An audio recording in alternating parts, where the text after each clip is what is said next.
Hey everyone, I'm back. It's been quite a bit since I did our last blog. It's been maybe a month and a half, maybe 2 months.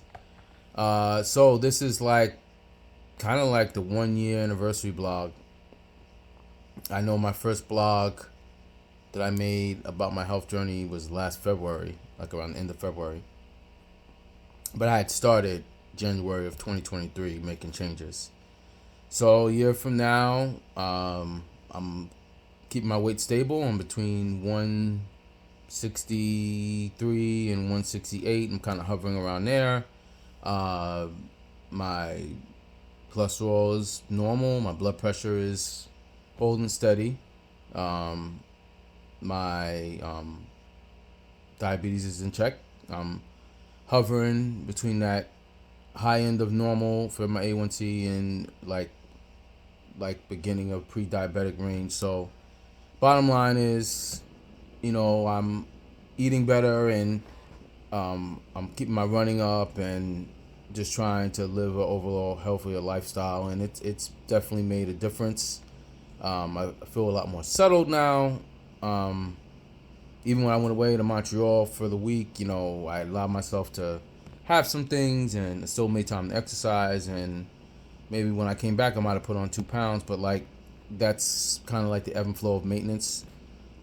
It's a lot different feel than when you're on a weight loss journey because I had to be way more strict in my diet when I started, and now I've found a good balance, and it's working. It's working, and I think when I think about everything, uh, what this journey has taught me is one: if you set goals and you commit to them, you can attain them, and you have to constantly monitor as you're going through the process. Everybody has Everyone's gonna have a different like path to where they want to get to. So my journey to where I want to get is gonna look different than somebody else. Um, because people ask me, well, what did you do and how did you do it? And there's no magic formula. What I did worked for me. I think it would work for most people, but everyone has different circumstances.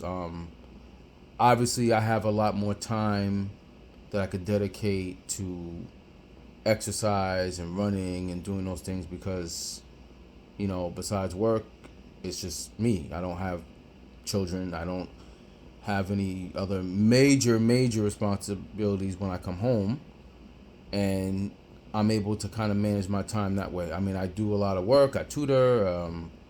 I have other things that are on my plate. So yeah, like anybody, I'm busy. Um, but if you have a family, you got little kids, it's gonna look different for you. It's gonna look different for somebody who maybe travels a long way to work. My commute is 15 minutes.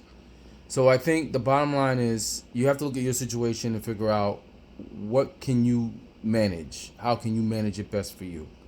Um, and then the next thing I would say is commit to a plan. Make it realistic. I didn't start off running when I did this. As a matter of fact, a lot of my weight I lost from walking. I've lost probably about 50 pounds initially just from walking every day and working out in my basement. And then the running, probably another 30. But the running has allowed me to build up my cardiovascular strength and my endurance. But you don't have to run. Like, you could go swimming. You can do cycling. You have to do what works for you. And the running thing just was something I wanted to try, and then it evolved into this thing where now I'm thinking about marathons and half marathons, and it took its own course. And I think where people get hung up with trying to get healthy and changing things is that you sometimes try to do too much too fast, and you don't set realistic goals. And you can't compare yourself to other people because everyone's got different issues. Even with like diabetes management, it's gonna look different depending on your situation. What I did worked for me, but it may not work for somebody else. It depends on their situation. If their diabetes was more severe, they may had to take even more drastic changes. In the beginning, I didn't know how bad it was, so I was like real strict. I didn't have like barely any carbs in the beginning, and then as time went on, I introduced things and I started checking my numbers, and I said, okay, I can have certain things within reason. The bottom line, the thing that I learned is I gotta stay away from soda. Soda was the killer, and like big desserts and like lots of sweets and chocolates. I had to find alternatives, and I did. If I want to have a dessert, like a real dessert, then I have one. I don't have it all the time. I have that maybe once every, like, I don't know, 6 months, whatever. I don't know, whatever the case may be. It's not something that I have in my regular diet. There are things that which is the next thing. When you build your diet, you have to figure out what are the things that are in your regular diet. What are things that are trouble areas, and you're like, okay, I got to stay away from that because either I like it too much and I'm not losing weight, and that's why you have to have a scale, because you'll know if what you're doing is working by the results. Um, but like I said, everybody's results are different. Um, I had a lot of weight to lose. For somebody else, if you're only trying to lose 20 pounds, your weight loss journey is going to look totally different than somebody like me who was trying to lose a significant amount of weight. My original goal was to get to 170, and I was about 240. So I was trying to lose about a good 70 pounds. I ended up losing 80 pounds, and I'm kind of maintaining that. And that's the other thing too. You have to get to a number, or not a number, but you want to get to a place that you can comfortably maintain. So you think about your lifestyle, you think about the things that you want to still incorporate. It has to be realistic. Um, and I think that's the key. You have to know what's going to work. And you may not know right away. So you start small. I would say start a short-term goal, which is, okay, I want to try to walk 2 times a week, 3 times a week, whatever you can do for 30 minutes. If 30 minutes is too long, then 15 minutes. If you're doing something that's more than what you're doing, you're going to see results. Now, you may not see big results, but it doesn't matter. The key is to build the lifestyle. I think the key is more than losing the weight is build the lifestyle, because if you build the lifestyle, the weight will come off. If you're trying to do a quick fix and you're trying to lose a certain amount of weight in a certain amount of time, it may not work out. I didn't know how fast it was going to take me to lose what I lost.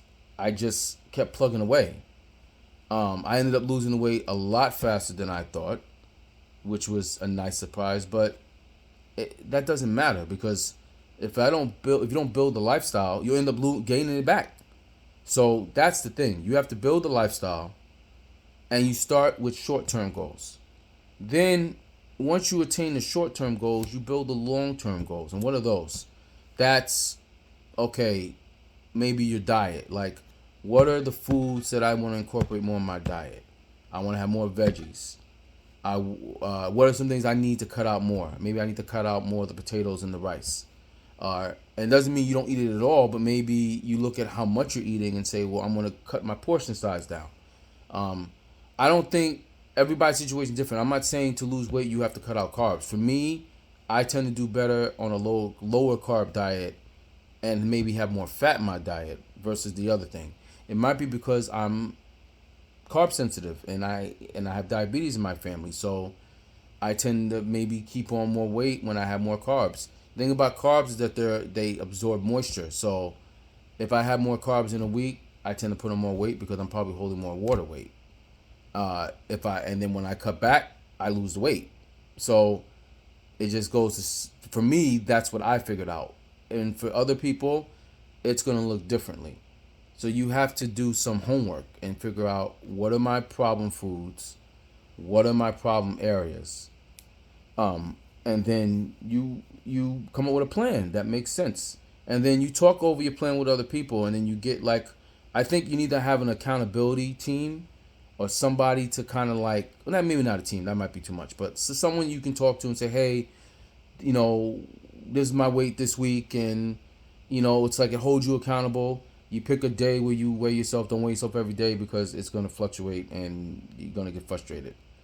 Don't get married to a number either. Look at how your clothes are fitting. Maybe getting a clothes size goal too. That's a long term goal. You know, for me, it was to get to a 34 waist and to get to a 40 short suit. You know, that was more of a goal than actual number.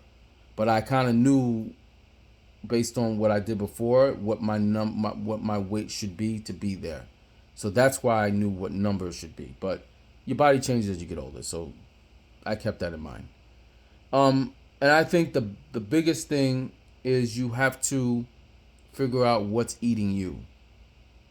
You know, most people who eat for comfort, you're eating for comfort because it's filling a void in your life. It could be it could be a lot of things. You have to figure that part out too. Because once you figure that out, when those triggers come, you'll catch yourself, okay, am I eating because of comfort or am I eating because I'm hungry? And I think you have to really have those conversations with yourself. And they're hard conversations because to really do that, you got to look in the mirror and become vulnerable. And a lot of people don't want to do that. It's hard. It's hard to say I'm an emotional eater.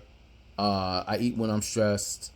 Or you have something in your life.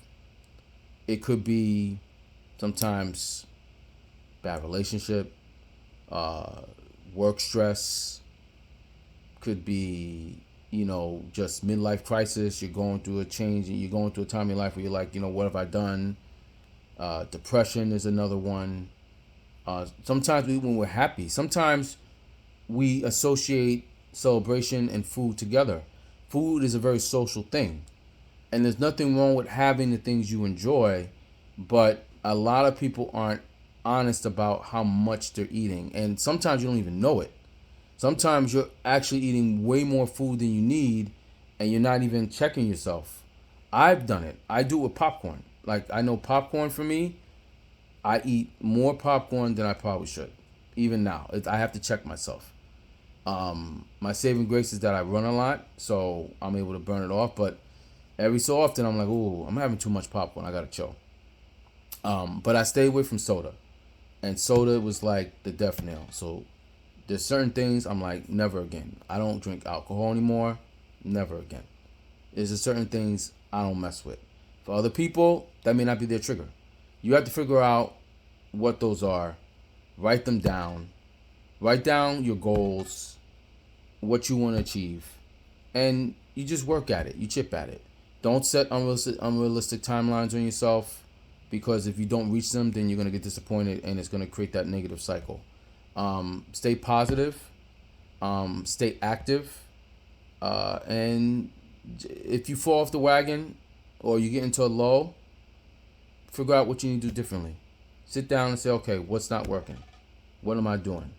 That's why the scale is so important. So in maintenance, if you're going up 5 pounds, you say, okay, whoa, what's going on? Why, it's like you don't want to, because you don't want to put on 20 pounds.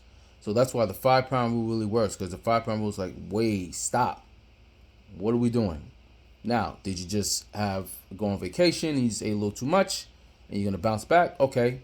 Then that week you kind of get yourself back into a normal eating pattern.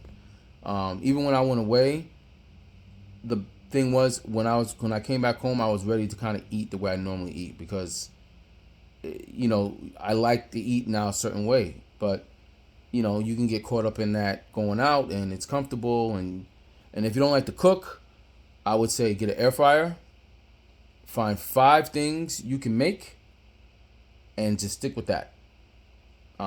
Even if you got to pick up a rotisserie chicken from Whole Foods, it's better than getting McDonald's or, eating a bunch of junk. Like, if you're going to go out to eat, try to find something that's on the healthier side if you can. Even watch salads. Even salads has the dressing and the cheese. It adds up.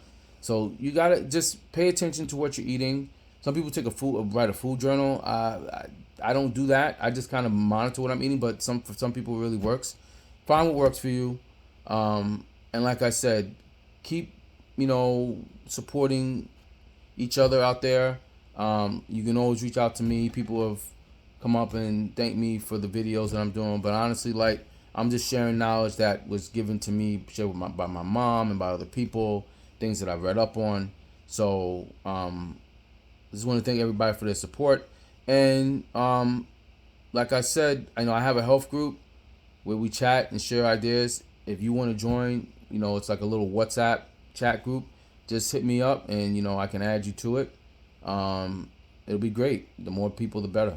All right, everyone. I'll be back with more blogs. I didn't want you to think that I forgot about you guys, but I'll see you soon. Take care. Bye now.